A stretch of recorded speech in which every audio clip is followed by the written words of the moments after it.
Nakarating ka na pala galing abroad. Kamusta ka na? Ay, sino ka nga ulit? Ano ka ba? Nag-abroad ka lang? Nakalimutan mo na ako kaagad.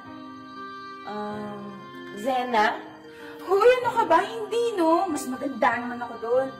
Ako yung dati mga klase sa grade 6. Ako yung nasa row 1. Alam mo na, matatalino yan doon. Di ba?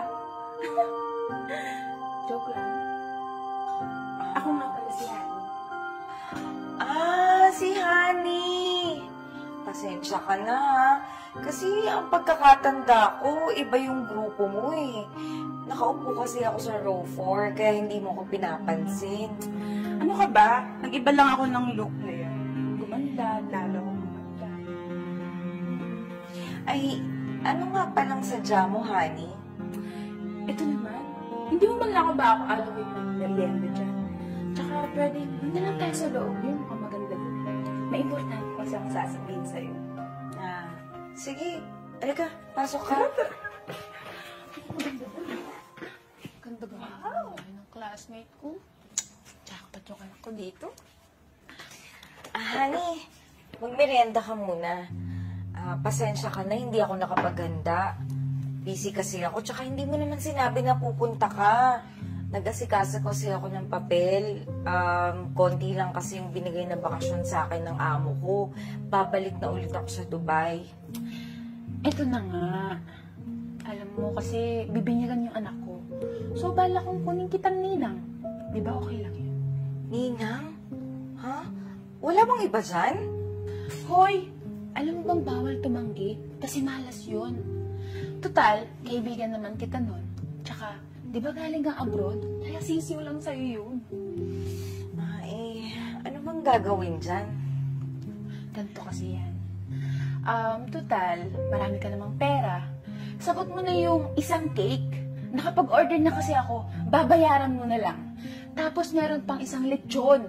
Then, separate mo na rin yung cash, ha? Naririnig mo ba yung mga sinasabi mo? Bakit? Tumatanggi ka ba? Hindi naman, pero sobra na kasi yung request mo eh.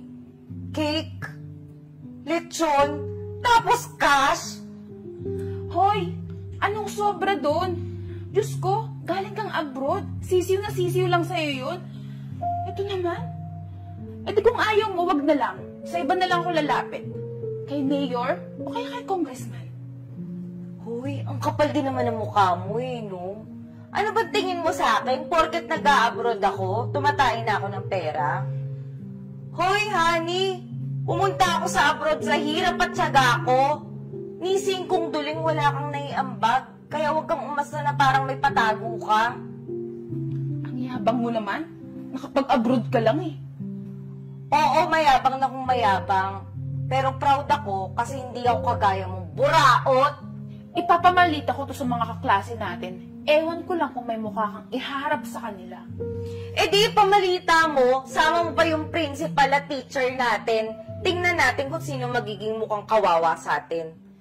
Sa susunod ha, pag magpapabinyag ka, huwag kang umasa sa hingi at sponsor. Mag-ipon ka. Kung may magbibigay, magpasalamat ka. Malis ka na nga dito. Naalala lang naman kita kasi ikaw yung tumai sa panty nung grade 4. Alis dito! Feeling close. Kunin ko na to ah. Sayang eh. Yabang-yabang. Feeling close.